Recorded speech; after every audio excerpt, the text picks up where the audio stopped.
Pemirsa, operasi tangkap tangan atau OTT yang terjadi di Dinas Penanaman Modal dan Pelayanan Perizinan Terpadu Satu Pintu Kabupaten Gianyar menjadi tamparan keras bagi Pemkab Gianyar. Selain memecat 2 oknum yang menjadi tersangka, OTT ini diharapkan bisa menjadi pelajaran bagi organisasi perangkat daerah lainnya.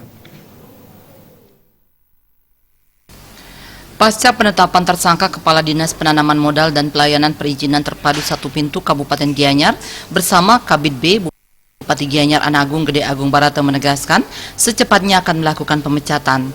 Pihaknya juga sudah mengangkat PLT sehingga pelayanan kepada masyarakat bisa tetap berjalan dengan baik. Ya harus, ini kan sudah kalau mengambil tindakan kriminal pasti dipecat. Ya pasti itu.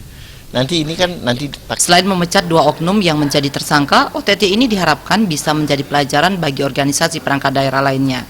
Hal tersebut disampaikan oleh Wakil Ketua DPRD Gianyar, Imade Togok. Nah, tentu kita selalu berharap ya, dari hari ke hari, dari tahun ke tahun, bahwa pemerintahan ini menjadi lebih baik ya, good governance dan clean governance ya. Ini menjadi harapan kita dan masyarakat ya. Dan kita berharap ini adalah pelajaran yang luar biasa, jangan sampai ada pelayanan yang berharap lebih dari apa yang seharusnya dia dapatkan ya.